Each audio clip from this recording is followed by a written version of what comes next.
간혹 보면 부모님께서 영어 공부에 대한 생각을 조금 놓치셔가지고 뭐 일찍 영어 듣기, 읽기 했으면 좋을 텐데 못하신 분들도 계시거든요. 네. 이런 경우에는 원서로만 계속 읽어서는 좀 따라가기 힘든 측면이 있는데 이런 아이들 좀 뒤처져서 시작했어요. 조금 더 빨리 따라가려면 어떻게 하는 게 좋을까요? 사실 이 고민을 하시는 부모님들이 굉장히 많으세요. 그런데 우리가 미디어에 노출되어 있는 친구들을 보면은 너무 최상위권의 아이들이 많기 때문에 다 그 지점 정도로 다 상향 평준화 되어 있다고 생각을 하시거든요. 그런데 우리 전국을 기준으로 보면 선생님도 교사 생활 하셔서 아시겠지만 편차가 굉장히 크잖아요.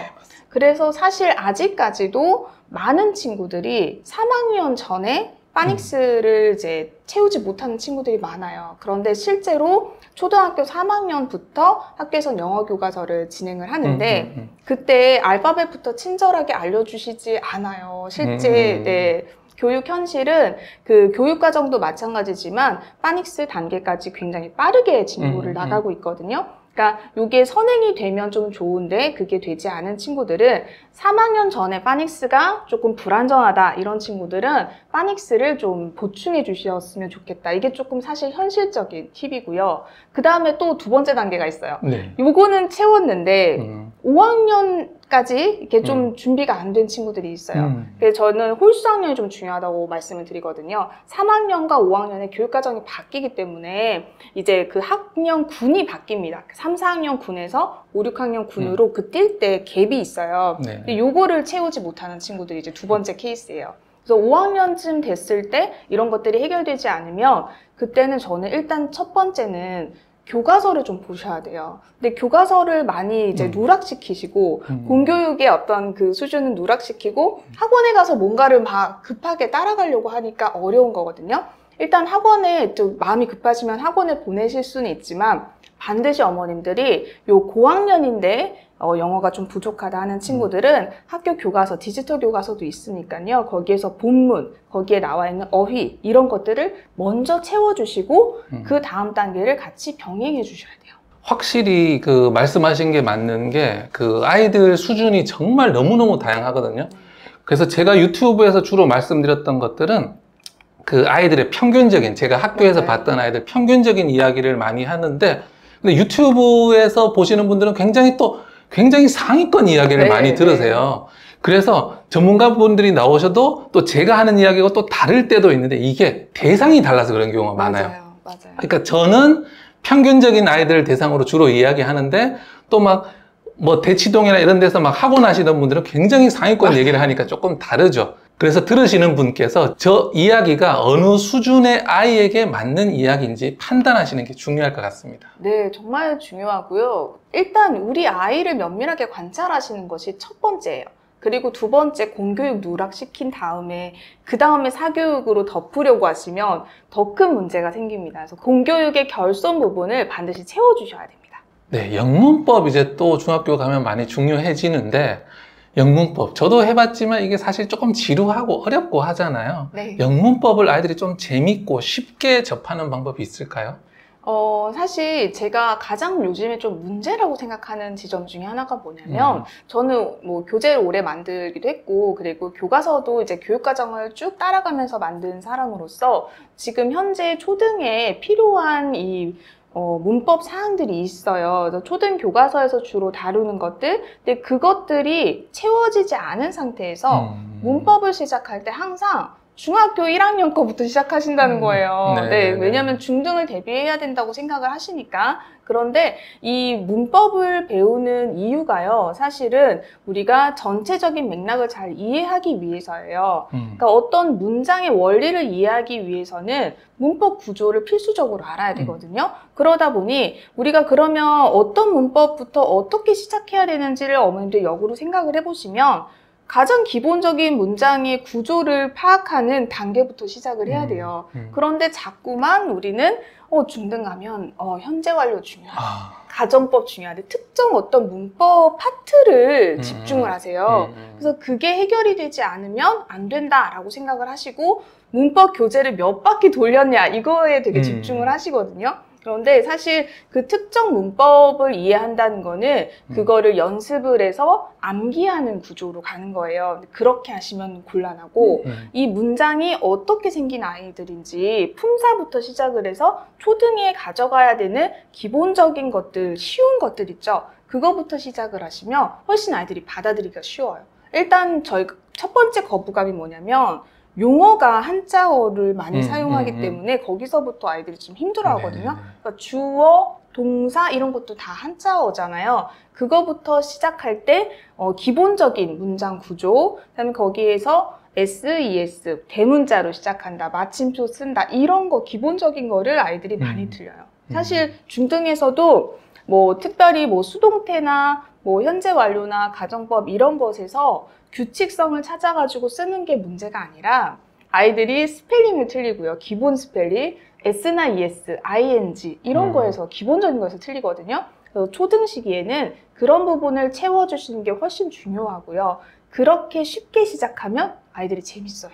근데 너무 어려운 거부터 접근하고 중등 거 3학년까지 다 해결해야 된다라고 생각하시니까 어렵게 느껴지시는 건데 초등에서는 시작을 하시기만 하면 됩니다. 영어 교재를 계속 써오셔서 영어 교재 정말 전문가실 텐데 초등 영어 교재를 좀 고를 때 놓치지 않아야 하는 부분이 있을까요? 네네. 우선 어머님들이 이제 초등 시기에는 책을 많이 읽히시는 걸 제가 항상 추천드리거든요. 그러니까 모국어든 또 영어든 책을 기반으로 하시되 이 교재를 활용하실 때는요 아주 적재적소에 효율적으로 활용을 하시는 게 좋아요. 그래서 이걸 너무 많이 일단 첫 번째 너무 많이 쓰시면 안 돼요. 정말 많은 실수 너무 많이 막 그냥 투입하는 거. 그러니까 요 책 끝나면 요 책, 요 책 끝나면 요 책 이렇게 하실 게 아니고 영어는 특히 영역별로 좀 보셔야 돼요. 그래서 우리 아이가 어떤 특정 영역이 조금 부족하다라고 생각이 드시면 그 영역의 책을 고르시는데 그 책을 고르실 때는요 하루에 학습해야 되는 분량, 왜냐하면 초등학생이기 때문에 중학생이랑 좀 다르잖아요. 하루에 이 친구가 학습해야 되는 분량이 잘 적정하게 되어 있는지를 보셔야 되고 그 다음에 그게 초등 수준이어야 되는지 보셔야 돼요. 그러니까 어머님들이 선행을 하고 싶어 하셔서 자꾸 거기 표지에 이제 중등이 써 있는 거를 선택을 많이 하시거든요.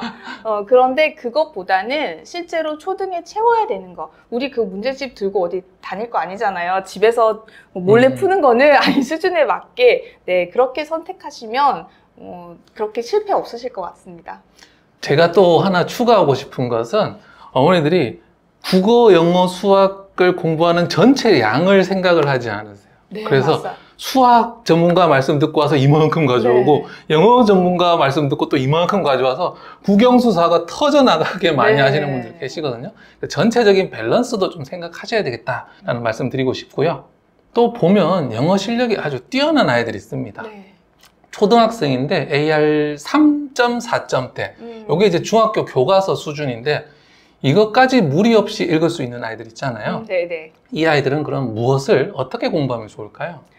사실 이제 요런 친구들이 선행이 아주 잘 되어 있는 친구들이죠. 그러니까 이게 무리하게 본인의 수준에 넘어서서 중등의 어떤 문법이나 이런 것들로 가는 것이 아니라 책 수준으로 그 정도가 읽혀진다라고 하면은 사실 수학이랑 다르게 영어는 수학은 좀 위계 학문이거든요. 근데 영어는 그렇지 않기 때문에 본인 수준에서 본인이 읽고 싶은 책이 있다라고 하면 그거는 계속해서 수준을 높여가면서 책 읽기는 일단 진행을 해주셨으면 좋겠어요. 저도 초등 시기 내내는 책 읽기 그리고 듣기를 놓치지 마시라고 말씀을 드리거든요. 이게 언제 이제 빛을 발하냐면 고등에서 빛을 발해요.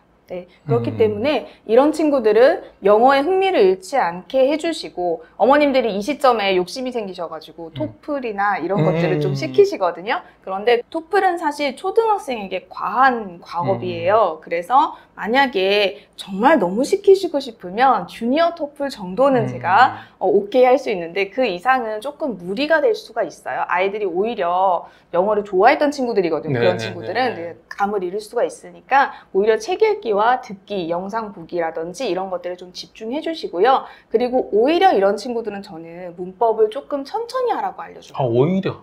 오히려. 왜냐하면 이런 친구들은 이미 그 문장의 구조를 자기들이 머릿속에 집어넣고 있기 때문에 굳이 그거를 미리부터 어떤 어려운 용어들을 써가면서 접할 필요가 없고요. 중등 바로 직전에 시작을 하시면 한번 쫙 정리하는 데 도움이 될 겁니다. 네. 그러니까 조금 더 본질에 집중하라는 말씀이신 것 같아요. 네. 잘하면은 부모님들이 마음이 더 막 앞서 나가잖아요. 네.